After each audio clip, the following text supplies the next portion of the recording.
there's another part of this town hall that I want to show you, and I'm going to warn everybody in advance. This is a little yikes. Take a look. That's underway, just like the other question that's illogical. And I've heard you speak about it because I'm not being solicitous, but you're always straight up about what you're doing. And the question is whether or not we should be in a position where you are. Why can't the experts say we know that this virus is in fact it's going to be, or excuse me, we know why all the drugs approved are not temporarily approved but permanently approved. Yeah. That's underway too. I expect that to occur quickly. Well, that means you mean for the FDA? For the FDA. Yeah. Yikes. Yeah. So I'll get to Biden in a second, but somebody made a good point. The most concerning part of that is Don Lemon pretending it made sense. And Don Lemon, rolling with it. That says a lot about the media. It says a lot about CNN.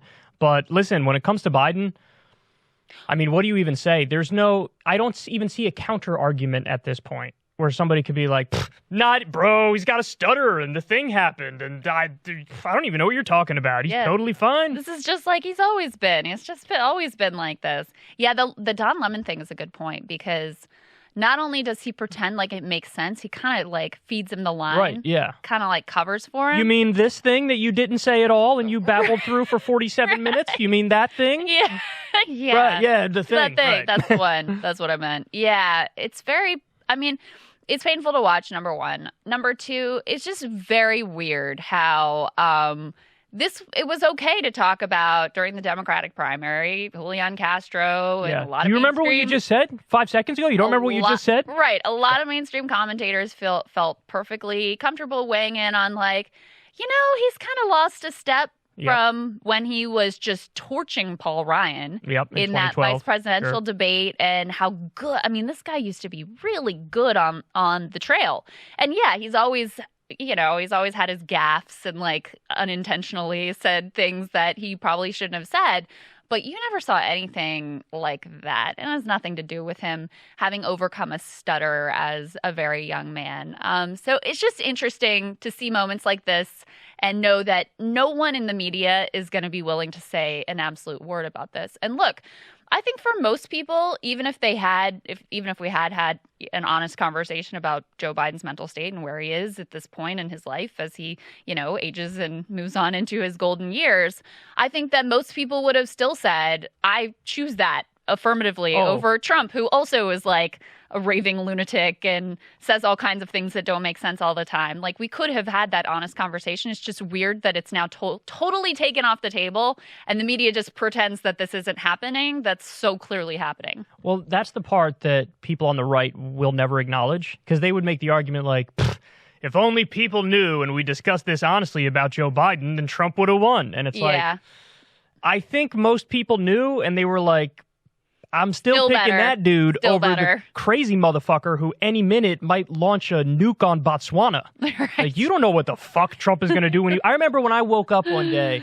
and I looked at Twitter and it was a Trump tweet and the first words were something to the effect of washed up psycho Bette Midler. I'm like, motherfucker, you're president of the United States of America. Go sign a treaty or some shit. You're anger tweeting at Bette Midler on the toilet at 3:30 a.m.? What the fuck are you doing?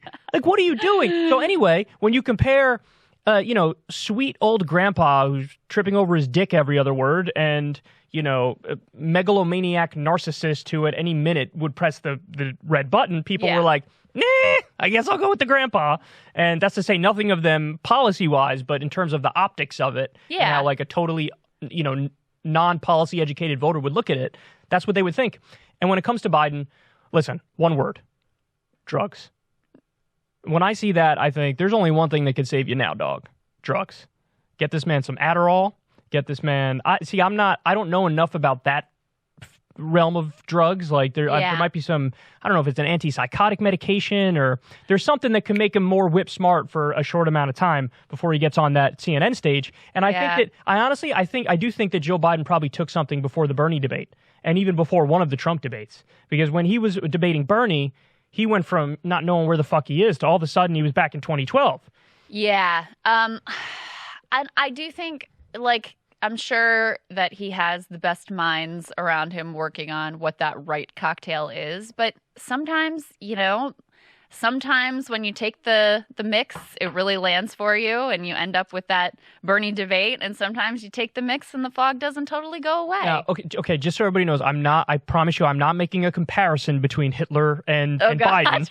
But do you know the shit that Hitler was on? No. You don't know the history of this? No, huh? This motherfucker would wake up and take the world's biggest speedball. Really? He was on heroin and he was on cocaine, and I think they would even like inject the shit into him. Whoa. So he would go from like, probably sleepy and whatnot to just screaming in his speeches and shit. So they got Don Jr. on? Oh, Don Jr. is on a pharmacy. That dude is like, are you kidding me? He goes to the pharmacy and then he also goes and buys black market shit behind a dumpster at an Arby's. Yeah. That's Don Jr. Because every time, have you ever seen his live streams with his like eyes are half shut and they're bloodshot? I mean, he's like, I think only you've sent me a few clips. That's where I've seen it. Listen, folks, the fucking liberals, they don't even understand my father's wonderful. Did you see the thing he said the other day? It was like, he was on Instagram or something, and it was a picture of Trump with a beard. And the caption was like, imagine Trump comes back in 2024 and runs looking like this. And Don Jr. posted it. Like, bro, you missed a bunch of hugs, didn't you, in your life? He had to have, right? Yes, he did. He definitely did.